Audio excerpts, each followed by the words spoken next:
Dear readers, welcome to our message in these times of struggle for so many. Know that by holding the light of truth at all times in spite of outer appearances, you are helping to dissolve the energies that support and maintain them. Universal beliefs based in duality, separation, and two powers have tainted everything on earth, resulting in the third-dimensional world you are familiar with. A world where animals are dangerous, bugs are poisonous, people kill, cheat, and malign one another, and where individuals are judged by the color of their skin. The belief that self-preservation is a right and a law has resulted in crime, suffering, and every war. This is the world that most have come to know and accept as reality, but is not the world of God's creating, rather is the world of man's creating illusion. Every person unconsciously seeks the fulfillment of their oneness, but because most remain unaware of their true nature, they seek it in the outer world where, when found, is never permanent. Duality, earth and all life on her have long lived under a dense shadow of ignorance, but have reached a place of spiritual readiness for more. The time has come for mankind to wake up to the fact that yes, indeed there is a God, but not one far away needing to be found, but rather one needing to be recognized as the essence of every living thing.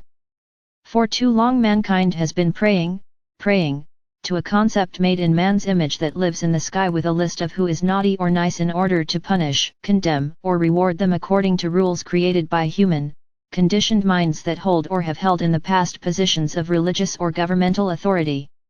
Know this: the only hell that exists is the one of man's making.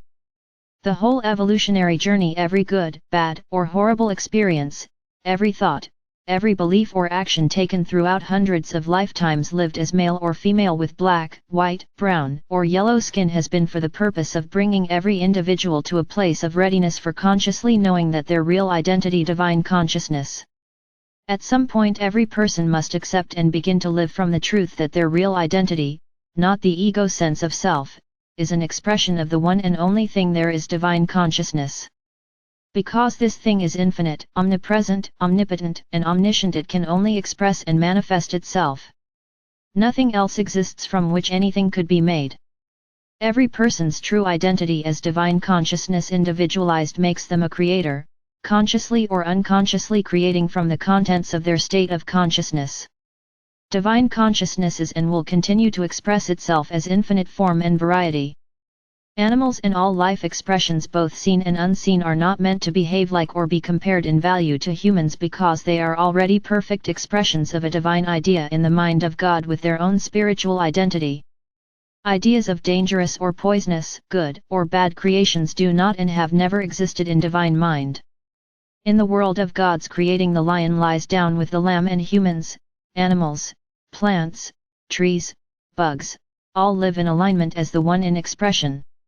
As a person practices and lives the truth about him or herself and everyone else, over time, and it often takes years, they gradually move beyond the three-dimensional barriers that have held them in bondage and evolve through grace and the higher self's determination of their readiness into a state of Christ consciousness. Christ means light or enlightenment, and is not a person but a title. You are all Christ's, but have not yet attained the consciousness of it. The process cannot be hurried or forced through rites and rituals, it is a divinely guided journey. An intellectual knowledge of spiritual truth will not automatically manifest outwardly because knowledge is not consciousness. This has caused some to lose interest in their spiritual journey because they expect their knowledge of spiritual truth to manifest, and when it doesn't, they assume it was all a lie. Consciousness is the substance of form, and the intellectual knowledge of spiritual truth is just the first step toward attaining the consciousness of it. When you begin anything, you first think about the steps involved, knowledge, and then over time and with practice it becomes a permanent and automatic facet of your consciousness. Evolution works the same way. The spiritual journey is often difficult in the beginning because so much of what is known and familiar must be let go of in order to make room for that which is new and higher. In order for this to happen, experiences of discord or failure are often necessary, but these experiences should never be seen as failures or going backwards, but rather as graduations that lead to new levels of awareness. Because it is the reality, every soul will eventually attain the consciousness of their oneness with God and all life, and forever leave behind concepts of duality, separation, and two powers, along with seeking and begging from a God outside of self. It is at this point that every soul moves from sitting at the feet of a spiritual master to sitting beside the master, which is not ego but reality. I is the name of God and refers to your real self and not the personal ego self. Be very careful how you use this word, because when you say to yourself and others, I am sick, I am poor, I always fail, I am a victim, etc., you as a creator are further creating and empowering that particular belief. Consciousness is the substance of form interpreted through mind, as the time has come to understand and accept the tremendous power you hold within and come out from under the umbrella of believing that you are just a human being forever subject to man-made beliefs and rules about everything. Claim your divinity, dear ones.